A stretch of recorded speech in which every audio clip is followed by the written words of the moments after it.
Miss Marple attends a quiet village concert where a sudden pause in the music feels strangely out of place.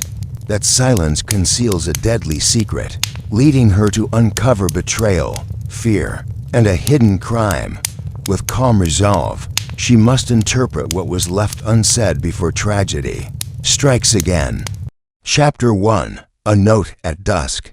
The village of Nether Durnford had a way of sounding more poetic than it truly was. There were no sweeping moors or Gothic manors, only neat hedgerows, a modest green, and cottages that leaned slightly with age. Most days passed without incident. The most scandalous recent event, until that Thursday evening, had been Mrs. Lenton's apricot jam mistakenly entered into the marmalade category at the county fair. But now, the piano at Hawthorne Cottage had struck a note that would ripple far beyond its garden walls.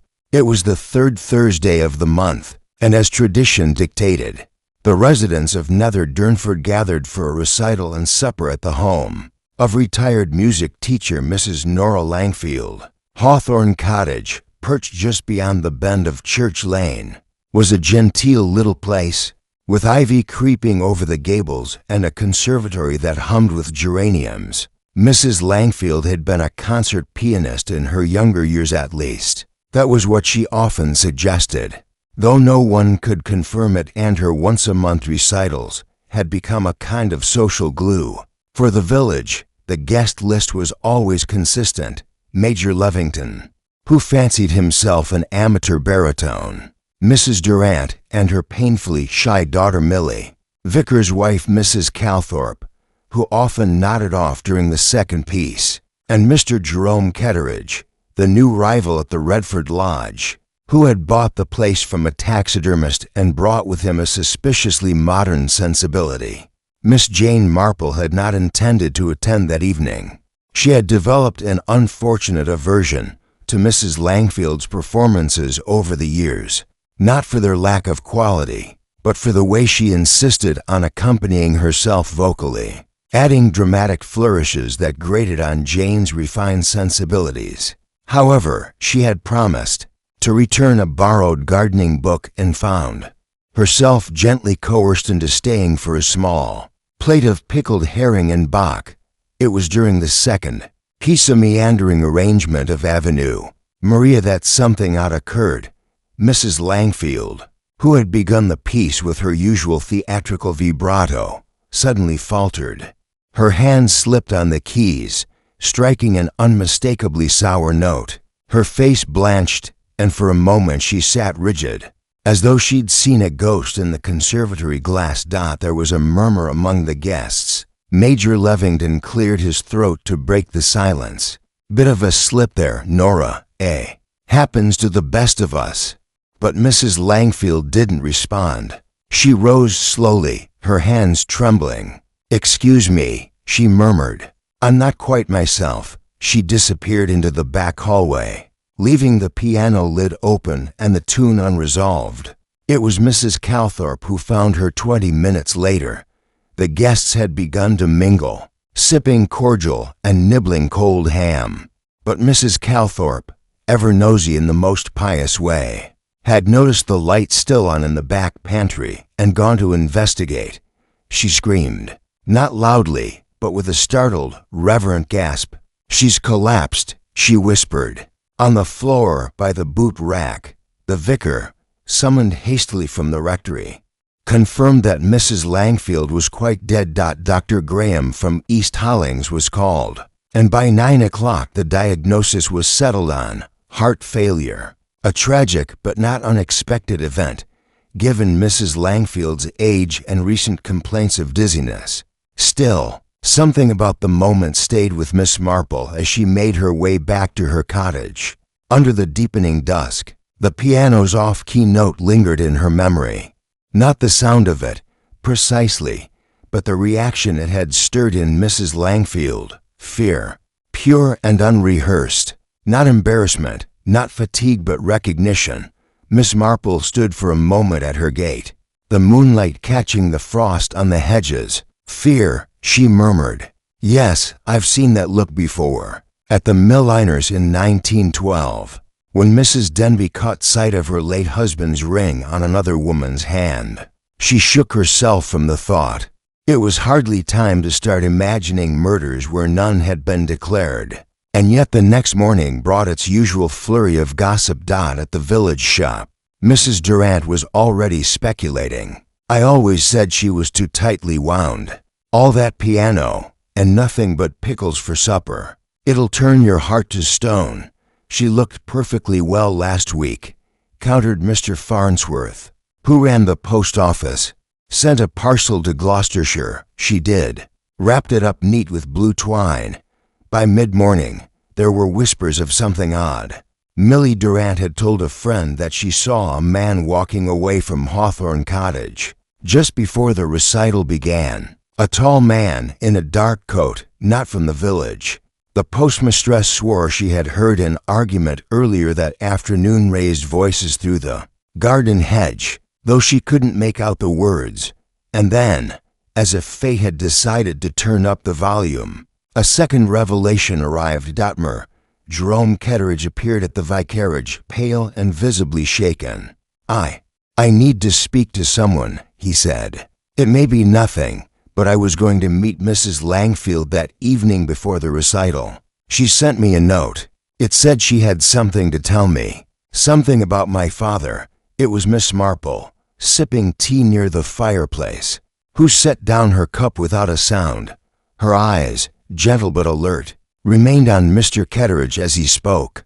There was a tremor in his voice, certainly, but it wasn't fear that made his hands shake. It was anticipation. Hope, perhaps, or guilt. As he reached into his pocket to retrieve the folded note, Miss Marple glanced at the mantel clock. A strange thought occurred to her. The note had been written in a firm hand. The ink was dark and clean, but the phrasing, it was unlike Nora Langfield's usual style. Too direct, almost urgent. She didn't speak, not yet, but in her heart, a thread had already been tugged loose, and Miss Marple had every intention of following it. Chapter 2, Gossip and Ghost Notes. By Friday morning, the air in Nether Durnford was heavy with speculation, like smoke lingering long after a fire had gone cold. The curtains in nearly every cottage window were drawn just enough to allow discreet observation of passers-by. Death, after all, was no stranger to the village, but a death that occurred mid-Ave Maria at a musical soirée was something else entirely. At the Spindle and Spoon Tea Room, Mrs. Calthorpe was holding court over her morning scone. She had told her version of events for times already before 10 o'clock, with embellishments that grew subtly with each retelling. She didn't cry out. She informed Mrs. Bletchley in a low, reverent tone. No, she was just lying there on the pantry tiles, like someone who'd stepped out of life without warning. There was a jar of beetroot chutney by her hand. Unopened. Double quotes Mrs. Bletchley, a thin, skeptical woman with a fondness for Tweed and conspiracies, leaned forward. Do you believe she was frightened? I do. I most certainly do. There was a look on her face, yes, a look, not of pain, mind you, but as though she'd seen something she oughtn't have, something wicked. Across the room, Miss Marple stirred her tea slowly, her gaze unfixed but listening keenly. She sat alone at her corner table, a copy of the Times folded before her, unread. Her expression was one of placid indifference, the sort one might wear when debating the weather. But inside, she was arranging impressions like cards in a well-worn deck.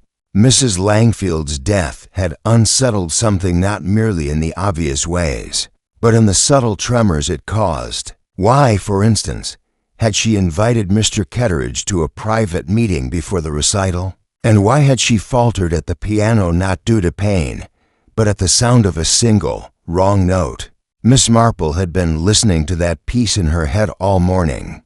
She knew it well. Ave Maria was a favorite of the late Mrs. Vicar, and she had once endured 3 renditions of it in a single harvest festival. Yet she could not quite recall whether it was the D-flat or the E that had jarred so badly. Either way, the effect had been instant and chilling. She rose, tucking her gloves into her handbag, and paid at the counter. "Such a lovely morning," she said softly to no one in particular. Perhaps too lovely for such gloomy talk. She left behind a small flurry of protest from Mrs. Calthorpe, who disliked having the narrative wrested from her grasp. Miss Marple's next stop was the greengrocer's. She had no need of carrots, but she wished to speak to young George Hill, who delivered to most of the cottages and heard more behind-the-door mutterings than anyone in the village. George was restocking apples when she approached. He stood tall, with unruly hair, and the air of someone constantly surprised by adult conversation. "Morning, George," she said brightly. "I hope your bicycle's behaving itself again." He grinned. "Tire patch held up, miss. Thank you for that. Wouldn't have thought of candle wax myself. A little trick from a cousin of mine," she said with a wink. "Now tell me, did you happen to deliver to Hawthorne Cottage yesterday, before the recital?" George's face sobered. "I did, yes, around 3 o'clock. She didn't come to the door though. Just left the basket and knocked. Nothing unusual. No visitors, no voices." He scratched behind his ear. "Actually, now you mention it, I thought I heard something, like a man's voice, deep-like, but not shouting. Just talkin', maybe arguing, sort of under their breath. Did you recognize it?" He shook his head. Didn't think much of it. Thought maybe she had the wireless on. Miss Marple nodded slowly. "Thank you, George. That's most helpful." She purchased 2 apples and a head of lettuce she didn't need, then made her way up the path toward the churchyard. From the hill there, one could look down over much of the village, including the sloping roof of Hawthorne Cottage. She stood quietly, observing. The garden gate still hung slightly ajar. The blinds were drawn. Somewhere behind those windows, Mrs. Langfield's belongings sat in mute testimony. Letters, books, sheet music, the details of a life. Paused. Miss Marple's eyes narrowed slightly. Mrs. Langfield had been fastidious, almost obsessively so. Her music sheets had been filed alphabetically by composer and again by theme. Her pantry had rows of preserves in even heights. The idea that she had misplaced a note in Ave Maria seemed less likely the more one thought about it. Later that afternoon, a knock at Miss Marple's door brought her face to face with Mr. Jerome Ketteridge. "I was hoping to speak with you," he said. "May I?" "Of course," she said, stepping aside. She led him to the sitting room, where a low fire warmed the corners and a tea tray had already been set out. As though she had anticipated the visit, he did not sit at first, pacing a little, fidgeting with the hem of his cuff. "She said she had something to tell me," he began. "Something about my father." "Yes," Miss Marple said gently.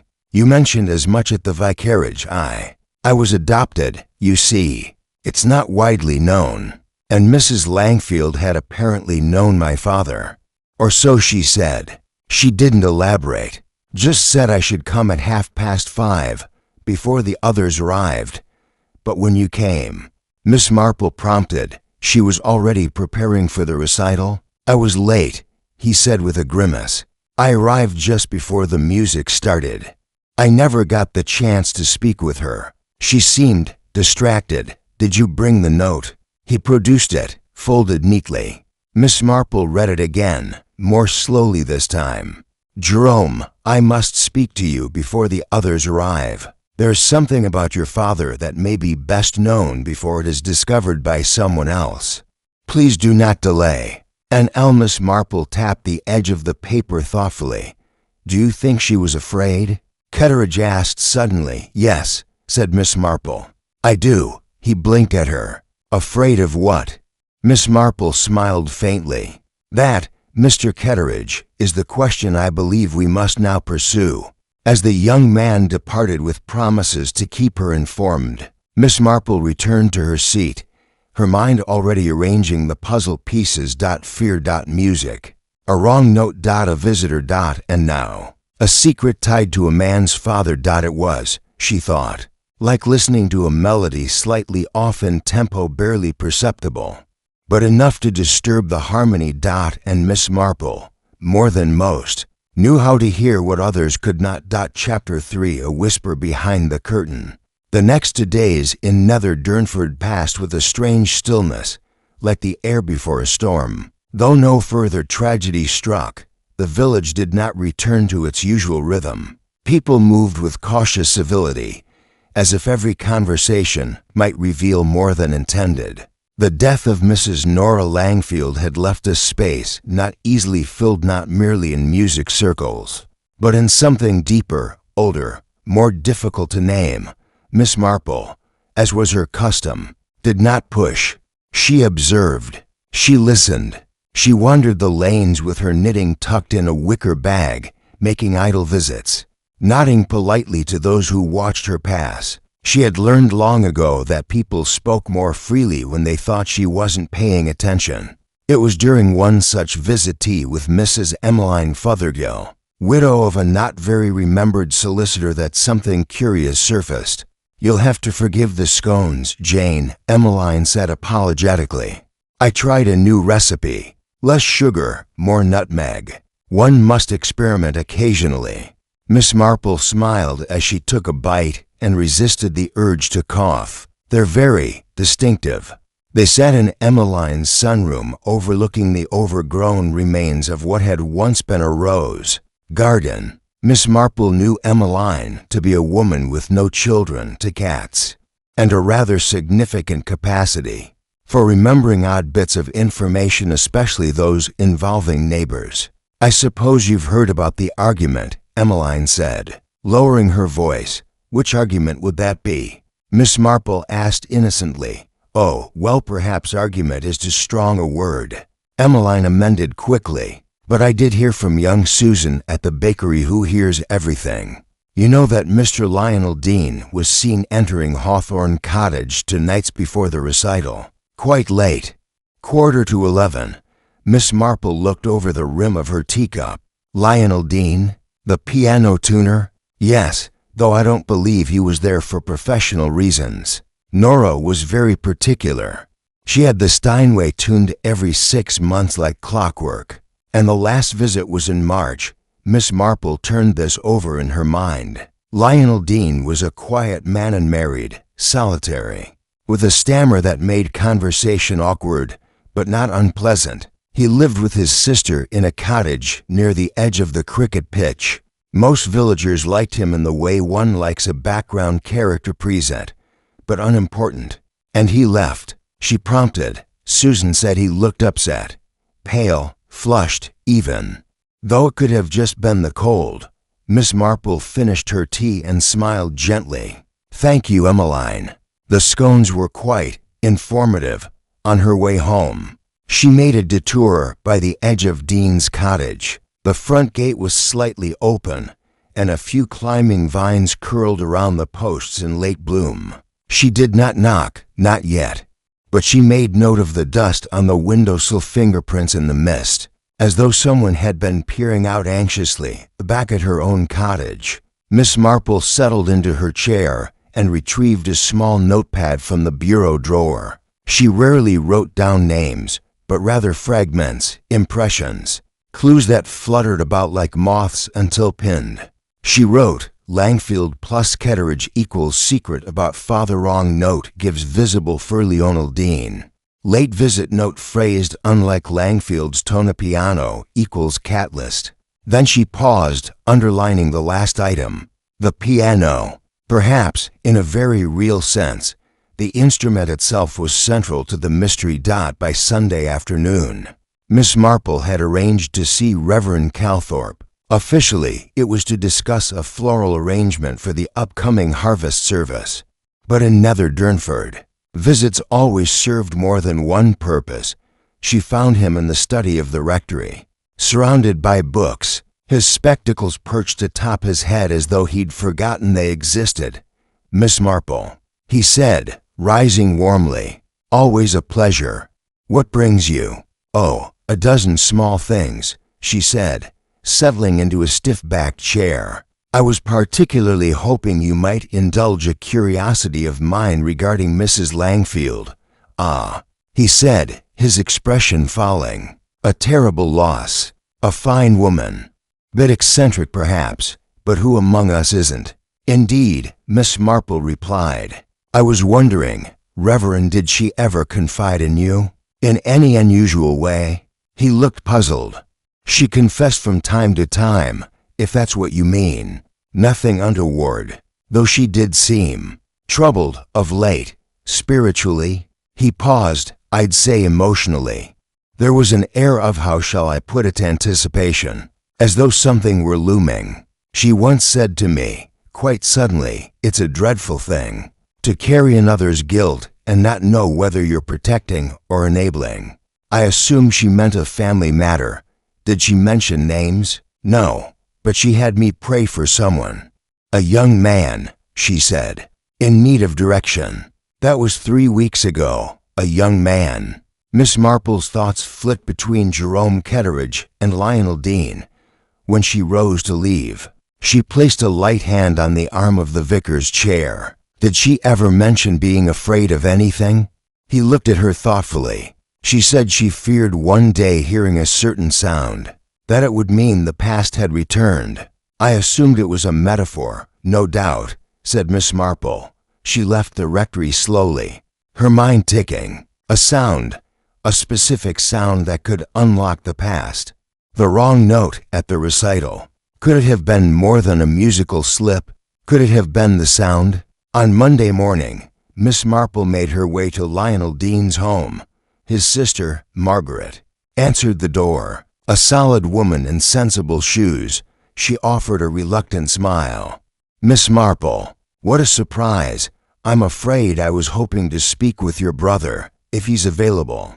Margaret's expression shifted. "He's not well. Very unsettled. Been in his room all morning. We're all a bit shaken, aren't we?" "I'm sure," Miss Marple said softly. "Would you tell him I came by? Just for a small word. I'm not accusing, you understand. I'm just listening." That evening, a note arrived, slipped under her door. It was brief. "Miss Marple, I did go to see her 2 nights before she died. I didn't mean to argue, but I did say too much.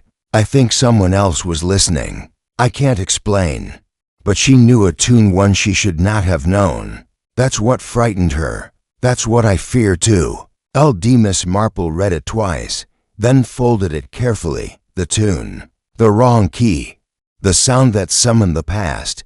She leaned back, her eyes fixed on the quiet fire. This was no longer a matter of whispers and accidents. Something had been deliberately played. And someone, she thought grimly, had been listening for it. Chapter 4. A score left unfinished. By Tuesday morning, a fine mist clung to the hedgerows like the veil of a secret not yet spoken aloud. Nether Durnford had always worn its mysteries softly, like moss on stone, but now there was tension in the air. Like the pause before a dissonant chord, Miss Marple sat in her parlor, her knitting untouched on her lap. The note from Lionel Dean lay folded beside the Morning Post, its ink faintly smudged from where her thumb had lingered too long.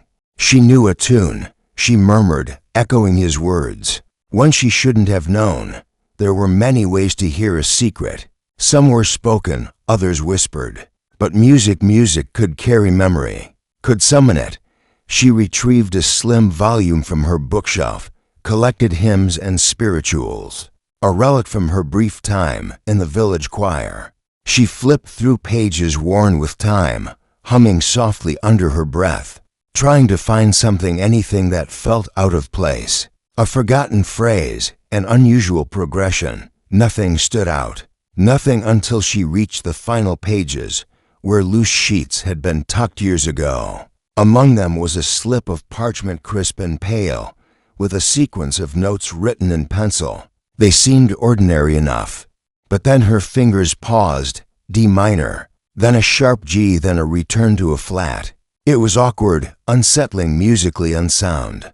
A phrase that would trip the ear, create tension where there should be none. It was unmistakably A motif in the wrong key. She couldn't say why, but the tune felt familiar. Not the melody itself, but its effect. A chill, a pause. It was like a memory pressed into wax distorted, but intact. She tucked the paper into her handbag. It was time to pay a visit to someone who might know more. Mr. Edmund Blackwood was not a man known for warmth. He lived in the red brick house just past the chapel, surrounded by well-clipped views and opinions no one had asked for. Formerly a headmaster at a boarding school in Norfolk, he had retired to Nether Durnford 5 years earlier with the intention of writing a book about classical education. No one had seen a page of it, but he had two qualities that now interested Miss Marple deeply. He had an ear for music and a long, if reluctant, memory. She found him pruning roses with the same intensity one might apply to interrogating a misbehaving pupil. "Miss Marple," he said, blinking behind thick spectacles, "come to scold me for missing church." "Nothing of the sort, Mr. Blackwood," she replied, "though I was hoping to ask your opinion on a peculiar sequence of notes." He raised an eyebrow. "How peculiar?" She handed him the parchment. He adjusted his glasses and studied the notes, his frown deepening. "Odd," he muttered. "It's barely a scale, more like a fingerprint. No resolution. You wouldn't end a piece like this unless you wanted your audience to leave in discomfort. Could it be intentional?" "Oh, certainly. Dissonance is quite fashionable among certain modern composers. But this, it reminds me of something." Miss Marple waited patiently. He tilted his head. "During the war, we had a chap in the music department, Edward Gale. Bit of a genius. Used to say that music was just another form of code. Thought every key, every chord progression could be a message. He once showed me a piece looked nonsensical on paper, but when played, it was actually Morse code." He nodded. "A tune carrying words, hidden in plain hearing." Miss Marple's eyes sparkled, though she said nothing. Blackwood looked at her sharply. "Is this from Nora Langfield's collection?" "I believe so. HMPH. Well, she would have known Gale. They crossed paths during her time in London." Miss Marple stood. "You've been very helpful, Mr. Blackwood.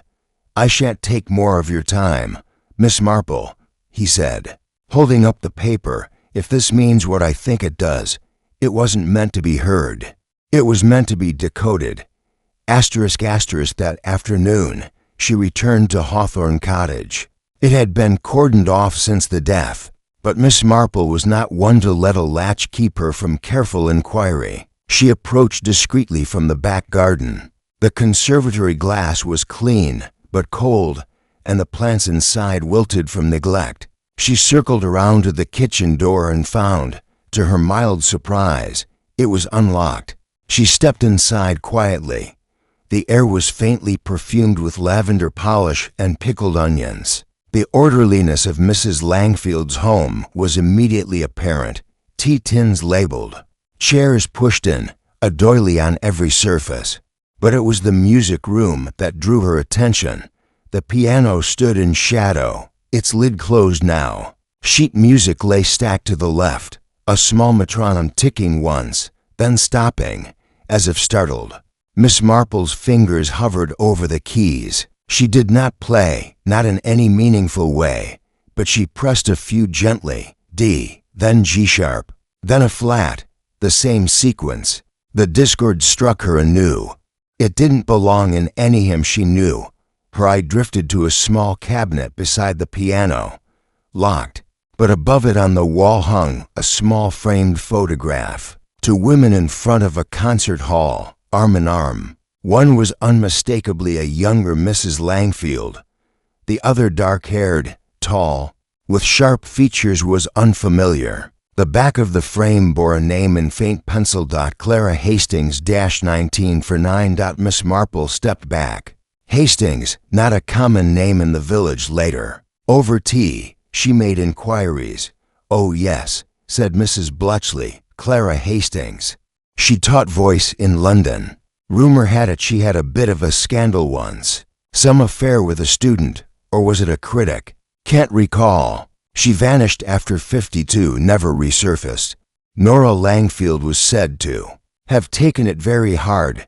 Miss Marple nodded slowly. A tune that carried a hidden message. A friendship abruptly ended.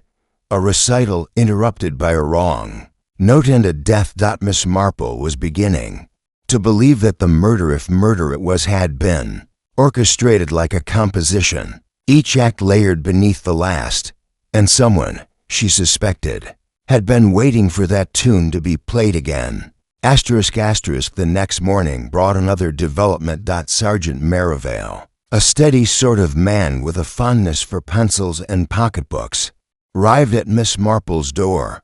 "Miss Marple," he said, removing his cap, "we've had something odd reported. The Langfield post has been rifled. A locked drawer in the writing desk forced open. Nothing much taken except a small black notebook.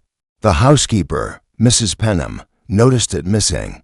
I assume it was not an ordinary notebook. Couldn't say. But Mrs. Penham swears Miss Langfield kept it close. Private things, addresses, notes. And who, may I ask, had access? No signs of forced entry. No fingerprints either. But someone knew what they were after." Miss Marple sighed. The score was not merely musical. It was personal. Someone feared what the wrong note might reveal. She walked slowly to the window and gazed out at the garden. The birds moved in silence this morning. Even the wind held its breath. The wrong note had been struck, and the killer, she was certain now, was still listening. Chapter 5. The Black Notebook. The news of the missing notebook swept through Nether Durnford with the same velocity as an autumn storm, though Sergeant Merivale kept the information quiet in official terms. The village had its own methods of distribution, and by mid-morning, at least 6 versions of the story had been spun at the post office. Some said it was a will. Others insisted it contained love letters, possibly to someone already married. Mrs. Calthorpe whispered darkly of a coded confession, but none guessed the truth, for none knew, as Miss Marple suspected, that the notebook held the final measure. In a composition written decades ago, she sat in her parlor, embroidery untouched, a cup of Earl Grey cooling at her elbow. She stared at the empty fireplace, not out of distraction, but focus. Her mind was tracing the outline of a melody without words, a trail of notes that had drawn Nora Langfield to her death. The photograph, the dissonant tune, Clara Hastings, a quarrel behind locked doors, and now the quiet theft of a private journal. Miss Marple closed her eyes. What, she wondered, had Miss Langfield heard in that moment sitting at her piano, fingers reaching for familiar patterns only to find them rearranged? A memory reshaped, a warning? She needed answers, and for that, she needed to find Clara Hastings. The London phone directory had long since been replaced by more modern systems, but Miss Marple kept a small address book that reached back into forgotten decades, and inside, written in her precise, looping hand, was the name of Mr. Geoffrey Drake, formerly of the Royal Academy of Music, now living in Bath, and once a colleague of both Nora Langfield and Clara Hastings. She dialed his number from the village telephone box, glancing around with the furtiveness of a schoolgirl hiding a secret. "Geoffrey," she said when his voice crackled through the line, "it's Jane Marple. I do hope I'm not disturbing you, Jane," he replied, startled but pleased. "Good heavens, I haven't heard your voice in years. Are you well?" "Well enough," she said, "though I find myself in need of your recollections, oh dear." "What about?" "Clara Hastings." There was a pause, a long one. "Now that's a name," he said finally. "Haven't heard it spoken in some time." "I thought not. But something's happened here in Nether Durnford. Nora Langfield is dead." "What?" His voice sharpened. "But she was in good health. On the surface, yes. But there are signs that her death may not have been natural. My God. I believe Clara Hastings may be at the root of it. Another silence. I last saw Clara in 1953. Jeffrey said at last. She left London suddenly. There was an incident involving a student, nothing illegal, mind you, but enough to damage her reputation. She was brilliant, intense. She and Nora had a falling out, and Clara vanished. But I believe she moved North Yorkshire, possibly. I can check. Please do, said Miss Marple. And Jeffrey, was Clara musically inclined to encode messages? He gave a hollow laugh. Clara could hide a sonnet in a sneeze. Of course she was. Miss Marple thanked him and hung up, her mind beginning to spiral around something sharper, more concrete. A rift, a tune, a coded message, and perhaps, just perhaps, a name hidden inside it. Asterisk asterisk. By Wednesday evening, Jeffrey called back. She's in Bessington, he said. Retired, living under her married name Clara H. Mornay. I can give you the address. Miss Marple noted it carefully and then, after a thoughtful pause, placed a call to her nephew Raymond, a travel writer with more connections than caution. I agreed immediately to drive her north the next morning. Adventure at your age. At Jane, he said with a grin over breakfast. Scandalous, hardly adventure, she replied, pinning her hat. Merely inquiry. But keep your engine quiet when we arrive. Asterisk asterisk. The village of Bessington was wine-bitten and dignified, with rows of stone cottages and the faint smell of chimney smoke in the air. Clara Hastings, now Mornay, lived in a house too large for one person and too neat for a recluse. When Miss Marple was shown into the sitting room, she immediately recognized the same angular cheekbones, the same eyes now dulled with time but still piercing. Miss Marple, Clara said without pleasantries. I assume you're not here for tea? No, Mrs. Mornay. I've come regarding Nora Langfield. Clara inhaled sharply. She's dead, then? Yes, found collapsed in her pantry after a recital. Clara turned to the window. I thought I'd feel more, she murmured. But there it is. Old bones remember more regret than rage. I believe she was murdered. Clara said nothing. I believe a message was encoded in a tuna sequence of notes that appeared unexpectedly during her performance. Clara's mouth tightened. So she played it, after all. You gave her the tune? I gave her the truth. Miss Marple said nothing, allowing the silence to settle. Clara turned back. Years ago, Nora and I knew a young man, Daniel Rivers, exceptionally talented, fragile, too. He adored Nora, worshipped her, but she didn't return it, not truly. Still, she encouraged him, pushed him further. When the criticism came, when one of his compositions was dismissed as derivative, he unraveled, took his life in '52. I remember hearing about a student's suicide, said Miss Marple softly. She blamed herself, Clara continued, but never admitted it. I begged her to come forward, to say she'd driven him too far, that he needed support, not ambition. She refused. And the tune? It was Daniel's last work, a strange, unfinished piece. He gave it to her, and I believe it haunted her. When we argued, I told her if she ever played it again, it would mean she was finally ready to confess. Miss Marple nodded slowly. And someone else must have known, someone who feared what she might reveal. Clara looked at her gravely. The music was never public. Only 3 of us ever saw it, Daniel, Nora, and me. 4, said Miss Marple quietly. I believe someone stole that composition, perhaps long ago, or perhaps recently. And when Nora began to consider playing it again, that person knew their secrets were no longer safe. Clara's hand shook slightly. You must find them. I intend to. Asterisk asterisk. Back in Nether Durnford, Miss Marple returned home to find Sergeant Merivale waiting on her doorstep. Another thing, he said. We've examined the piano on your suggestion. Inside the lid, tucked beneath the felt, was a carbon copy of a sheet of music, roughly the same notes you showed me earlier. Then Nora had been practicing it, preparing. He nodded. Still no sign of the black notebook. Miss Marple looked past him, across the village green. The killer had taken the notebook. The killer had likely heard the tune before. And the killer, she now suspected, was someone who knew exactly how to silence music. Her gaze drifted toward the lane that led to Lionel Dean's cottage, or perhaps someone who tuned it. Chapter 6. Tuned to Deceive.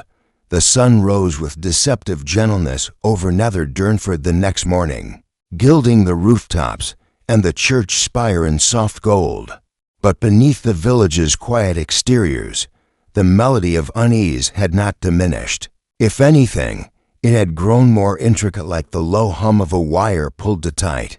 Miss Marple stood at her kitchen window, watching a pair of wrens peck at the crumbs she had scattered on the sill. Her kettle whistled faintly on the stove, but she made no move toward it. She was thinking of Lionel Dean, a man whose life revolved around sound, who spent his days coaxing notes into harmony, tuning away discord. And yet he had written to her in fear, not of guilt, but of knowledge. He had admitted to hearing the tune, to knowing it shouldn't have been played, and perhaps more tellingly, to believing someone else had been listening. She sipped her tea in silence.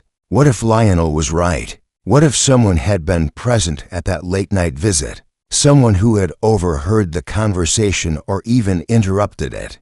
She would need to ask him, but carefully. Lionel Dean opened the door with trembling fingers. He was pale, his eyes bloodshot, and a dark smudge of ink stained his right cuff. "I wasn't expecting visitors," he said hoarsely. Miss Marple offered him a kindly smile. "Forgive me, Lionel. I only hoped to speak for a moment." He hesitated, then stepped aside. His cottage was modest, cluttered with sheet music, tuning forks, piano wire, and stacks of manuals. A metronome ticked gently from a shelf. The space smelled faintly of varnish and anxiety. Margaret Dean, his older sister, watched Miss Marple from the sitting room, her knitting needles pausing mid-row. "I'll be in the kitchen," she said coolly. "Call if you need anything, Lionel." Lionel sat opposite Miss Marple at the small table, his hands clasped tightly in his lap. "You wrote that Nora Langfield played a tune she shouldn't have known," Miss Marple said gently. "You were referring to the unfinished piece by Daniel Rivers, weren't you?" His head jerked up. "Yes, that's it. I knew at the moment she struck the opening interval. It was off, deliberately off. It didn't belong in any of her repertoire." "How did you come to know it?" "I found it years ago," he confessed, "hidden in a book she gave me after one of my lessons. She must have slipped it in by accident, or perhaps she meant to." Miss Marple watched him closely. "And you recognized the piece instantly?" "I played it once," he said, voice shaking. "Only once. And I heard something in it. Sadness, but also accusation. I tucked it away. Never meant to keep it. But you did. I couldn't help it," he whispered. "It haunted me." She leaned forward. "Lionel, did anyone else know you had it?" "I never showed it to anyone. Never mentioned it. But 2 weeks ago, someone knocked on my door. Late at night. I didn't answer. But the next morning, the lock on my workshop had been broken. What was missing?" He hesitated. "Just the original sheet. I had hidden it in a hollow tuning box. Whoever it was knew exactly where to look." Miss Marple exhaled slowly. The music had been stolen, and Nora's death had followed. "Lionel, did Nora know you had the tune?" "I told her. That night I visited. I confronted her. Asked why she had it. Why she never spoke of Daniel. She was shaken, but then she looked afraid. She said someone else had been asking questions. Someone unexpected. Who? She wouldn't say. Only that it was someone from the village." Miss Marple stood slowly. "One last question, Lionel. Did she ever mention a black notebook?" He blinked. "Her ledger. She had one. She kept old addresses and notations in it, things like pupil progress. I'd seen her write in it after nearly every recital." Miss Marple thanked him and made her way out, leaving Lionel staring at the table, shoulders slumped like a man whose truth had come too late to save anyone. That afternoon, she walked the familiar path toward Redford Lodge, where Jerome Ketteridge had taken up residence after buying the old taxidermist's house. He had kept to himself since Nora's death, though not enough to avoid speculation. She found him trimming hedges, unusually fastidious in his work. "Miss Marple," he greeted her with guarded warmth. "Come to check if I've gone mad yet?"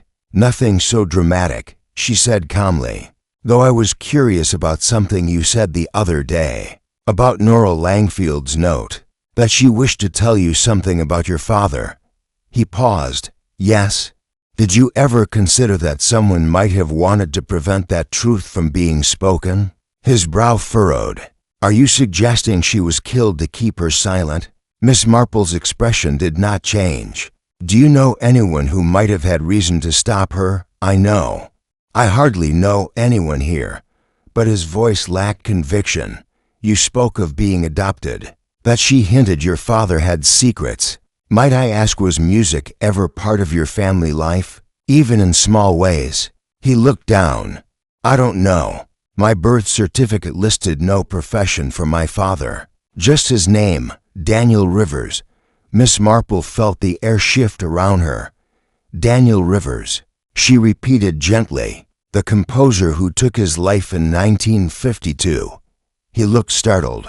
"You know of him?" "I do. He was once close to Nora Langfield, and his final composition, a discordant, unfinished melody, was recently played in her home. A melody encoded with grief, and perhaps guilt." Jerome turned pale. "You think that piece was about me?"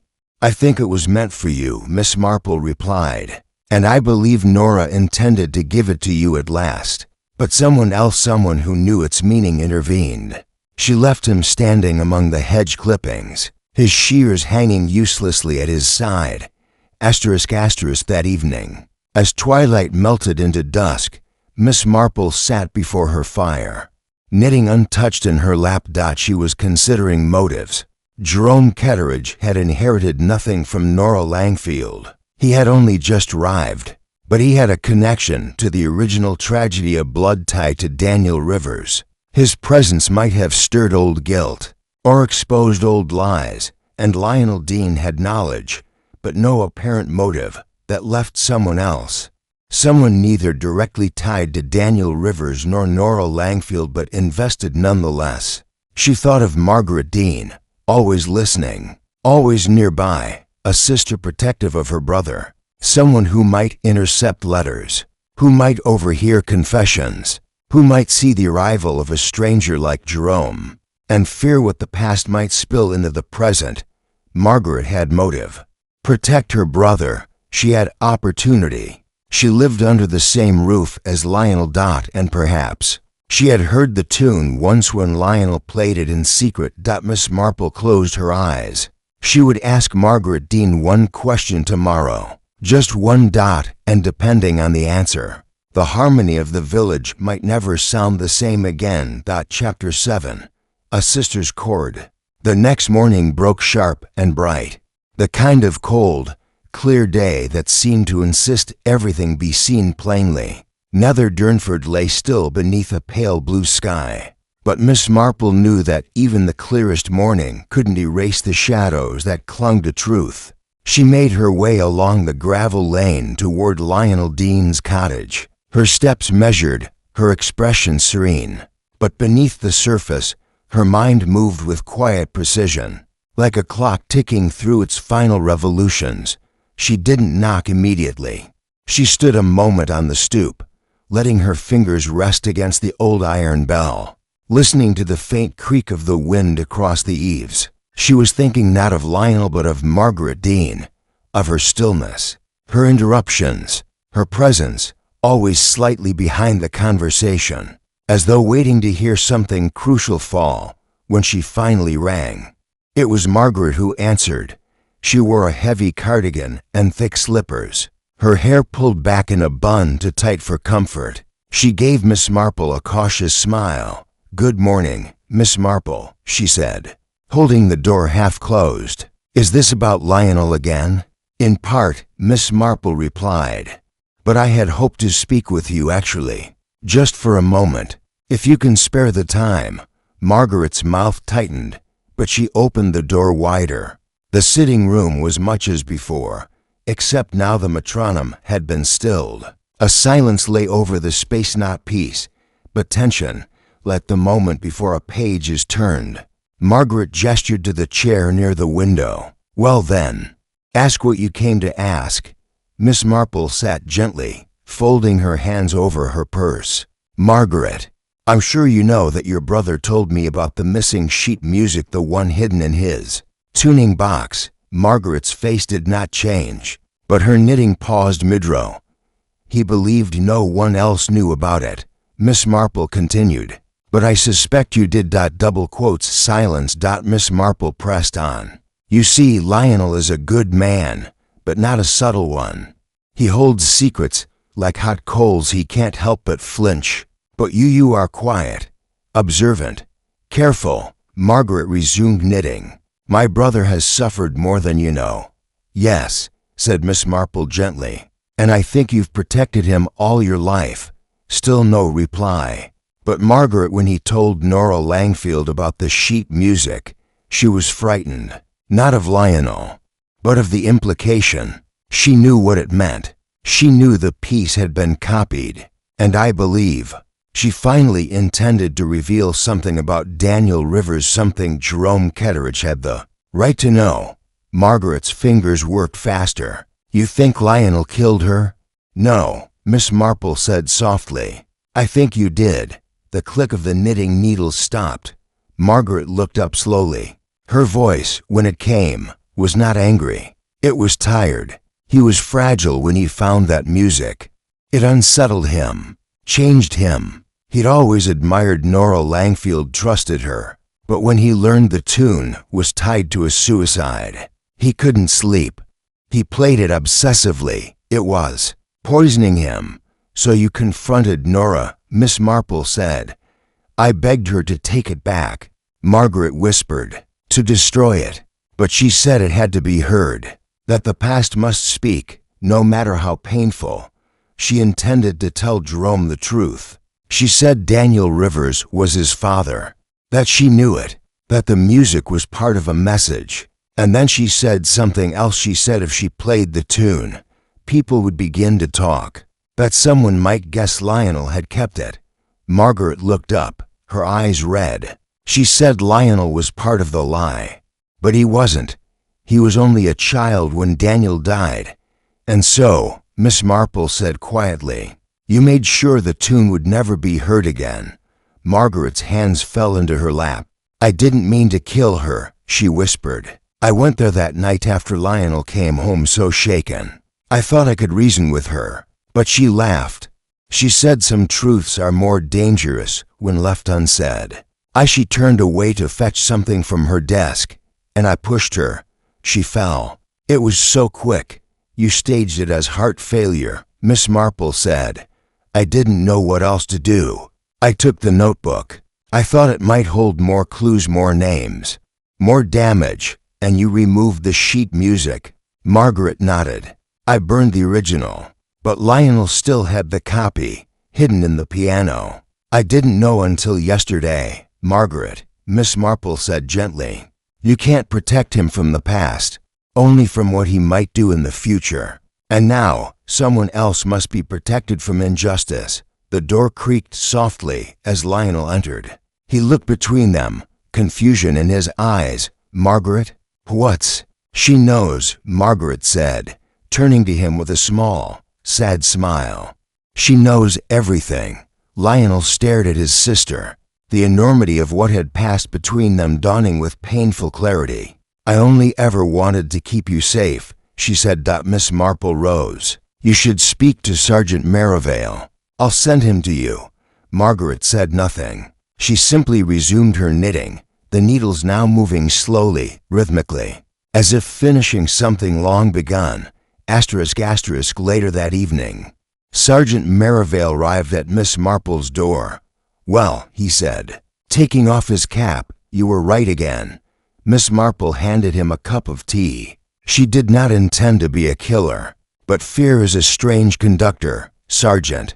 It draws out the notes we thought buried. She's confessed in full, Merivale said. Even gave me the notebook hidden under her floorboard. Miss Marple nodded. And the boy? Merivale asked. Jerome. He'll grieve in ways he doesn't yet understand, she said. But he will survive. Nora Langfield left behind guilt, but also a key. A truth that belonged to him, no matter how late it arrived. Merivale stood. You always see what the rest of us miss. Miss Marple smiled faintly. It's not what's said that matters, Sergeant. It's what's not said. The pauses, the wrong keys, the silence between the notes. As he left, she returned to her window. The village was quiet again, but not unchanged. And as Miss Marple lit her lamp, she thought of Daniel Rivers, of a tune once hidden, a truth once buried, and how even the gentlest hands could tremble when forced to play the past. Chapter 8. A Melody for the Living.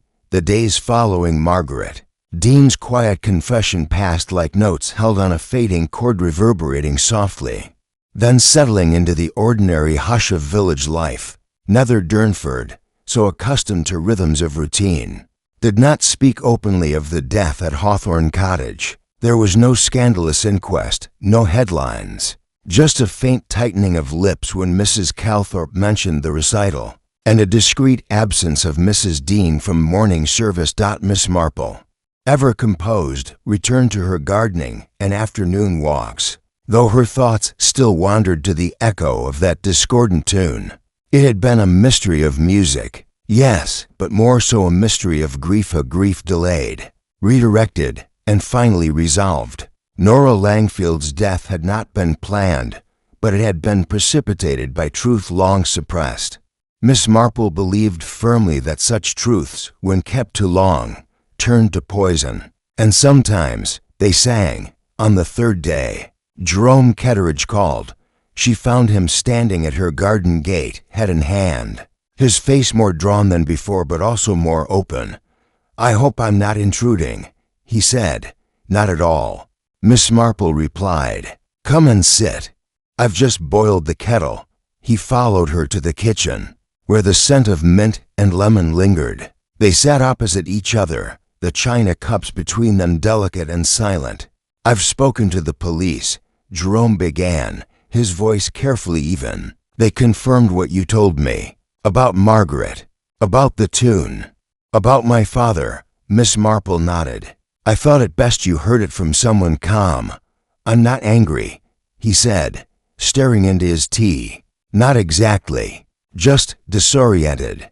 Imagine walking into a room you thought was empty and finding a whole life waiting there.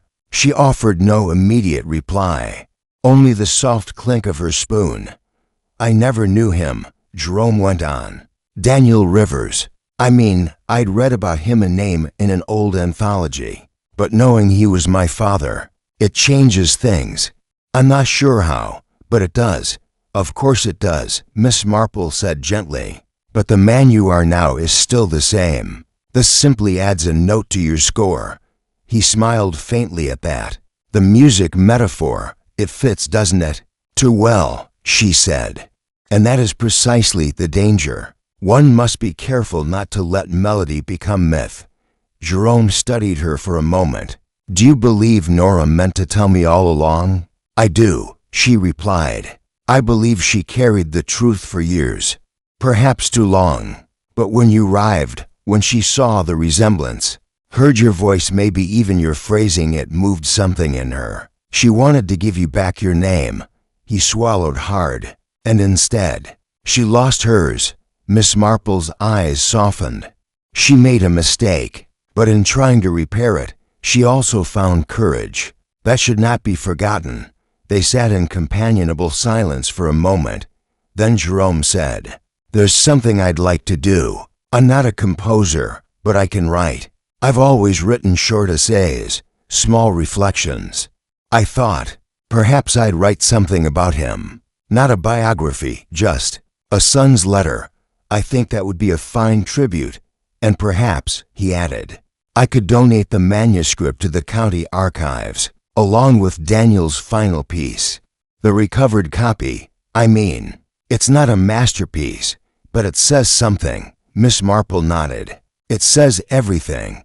Asterisk asterisk. That same afternoon, Miss Marple took a slow walk through the village. The air had turned warmer, and spring's green fingers were beginning to uncurl from the earth. She paused near the church, where violets grew wild under the yew trees. A woman in a yellow raincoat passed her with a nod. Two boys raced by on bicycles, laughter trailing like streamers dotted Hawthorne Cottage. The blinds had been drawn open again. A distant cousin of Nora's had arrived from Cheltenham to handle the estate. The house, she'd said, would be sold eventually, but for now it stood quiet, its piano untouched. Miss Marple paused at the garden gate. It was slightly ajar, as if waiting. She stepped through. Inside, little had changed. Dust had begun to settle where once there had been polish, but the structure of Nora's life remained. Shelves of music, a brass lamp by the reading chair, a needlepoint pillow shaped like a treble clef. She approached the piano and gently lifted the lid.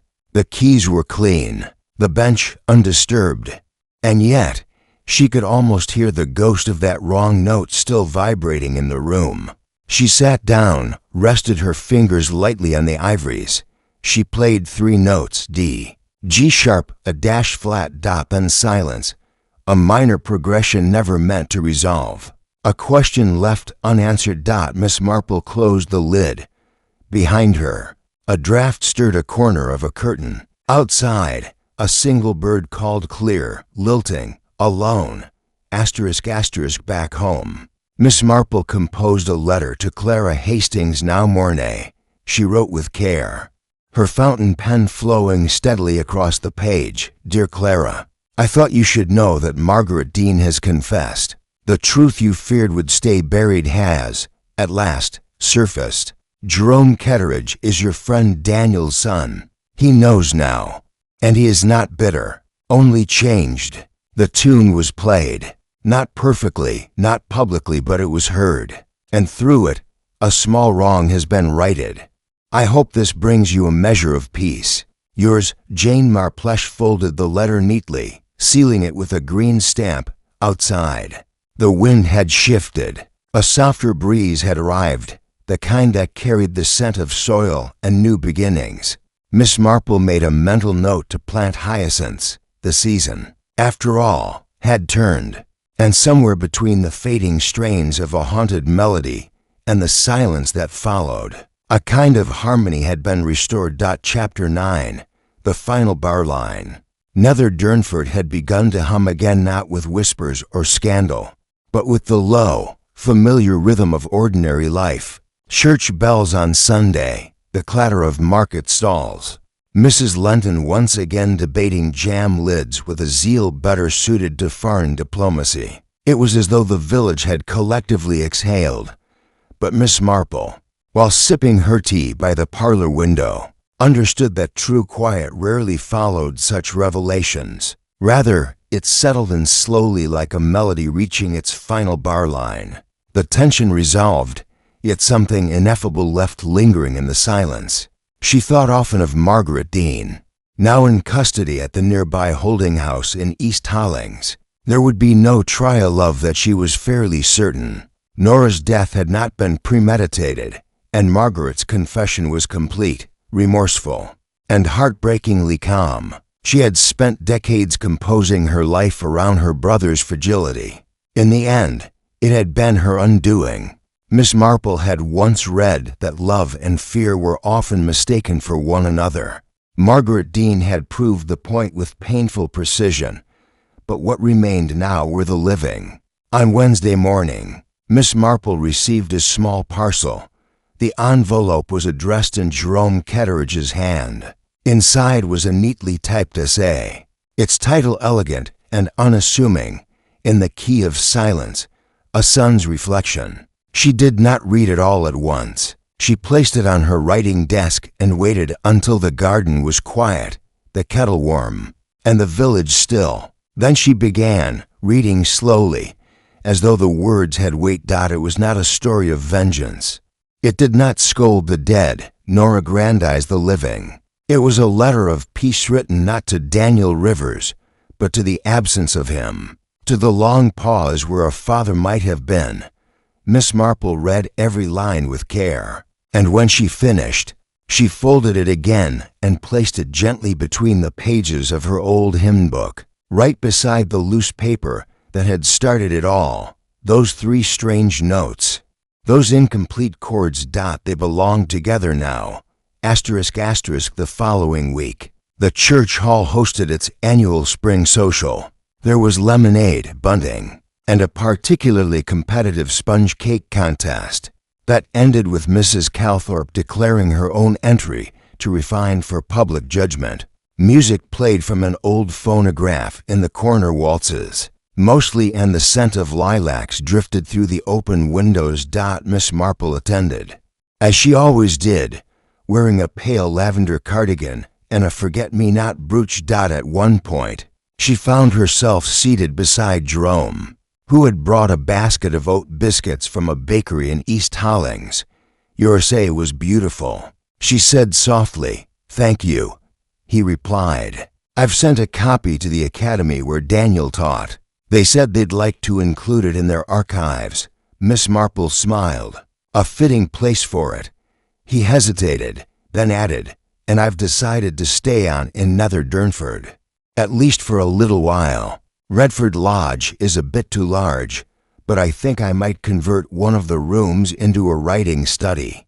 "That sounds very suitable," she said. "A quiet place to hear your thoughts." He chuckled, "Or at least try to." As the waltz changed tempo, Miss Marple looked out across the room. People laughed, sipped tea, carried on. But here and there were fragments of something deeper. Lionel Dean lingering at the doorway, no longer hunched. Sergeant Merivale leaning against a wall, watching over everything with quiet vigilance. And above it all, the faintest echo of a tune once played in the wrong key. Miss Marple folded her hands in her lap and closed her eyes for a moment. The music had changed, but the ear that listened, that observed quietly from the corner of the room, remained ever sharp. Ever in tune. Chapter 10. Miss Marple reflects. It was a quiet Thursday morning when Miss Marple returned to Hawthorne Cottage, not as a sleuth, nor as a guest, but as a woman tending to memory. The house stood hollow now, awaiting legal papers and a distant cousin's decision. The garden, once precise, was gently overgrown. A few daffodils had pushed through the soft earth, as if unaware of the history layered beneath them. Miss Marple carried no handbag, no notebook, only a small silver key entrusted to her by the cousin in Cheltenham, and a folded letter from Sergeant Merivale confirming that the investigation was formally closed. Inside, the rooms felt paused, not abandoned. Furniture draped in linen. Clocks stopped. A life arranged in stillness. She made her way to the music room. The piano, so central to the affair, waited in its usual corner. Its surface, polished but untouched, reflected the pale light from the conservatory. Miss Marple opened the lid once more, not to play, but to remember. She thought of Nora Langfield not as a murder victim, but as a woman haunted by omission, a woman who had once received the last composition of a fragile young man and locked it away, rather than face what it revealed. That silence had echoed for decades, until finally it had demanded to be heard. Miss Marple laid a hand gently on the keys, then withdrew. Margaret Dean had not meant to kill, but intention, she knew, did not excuse consequence. Margaret's devotion had become its own form of tyranny, guarding Lionel so fiercely that she could not see the harm of keeping truth buried. In protecting him, she had destroyed what remained of another woman's courage, and yet, all was not tragedy. Jerome had received what he came seeking, not vengeance, not spectacle, but identity. A quiet, steady truth to place at the root of his life. He had not turned bitter. That, Miss Marple thought, was perhaps the story's gentlest grace. She crossed to Nora's writing desk, where the black notebook had once been hidden. Now it was empty, but she imagined it open, pages filled with meticulous script lesson notes, addresses, fragments of regret. Perhaps, tucked inside, a letter never sent, a name half-written, a tune hummed but never shared. Miss Marple sat in the chair by the window and let her eyes drift across the room. This case had been different. There had been no murder weapon, no blood, no locked room. Only a single note played wrong, and the silence that followed. That was often how it was in life, not the loud, obvious act, but the small ones, the unspoken decision, the withheld truth, the missed apology. She smiled faintly. People often asked how she solved these little mysteries. She never had the heart to tell them it wasn't brilliance. It was patience. It was listening when others were speaking. It was watching what people didn't say. And of course, it was knowing that everyone, absolutely everyone, had a motive, even if it was simply love, or fear, or guilt dressed as kindness. As the light shifted, Miss Marple stood and straightened her cardigan. She took one last look at the piano. "I imagine," she said softly, "you meant to play the truth, Nora, in your own way." Then she turned and left the room, pulling the door gently shut behind her. Outside, the sky had begun to brighten. The lane was quiet. Only the faint sound of birdsong accompanied her walk back. And yet, beneath it all, Miss Marple heard it again, a tune, played once, in the wrong key. Now silent, but never forgotten.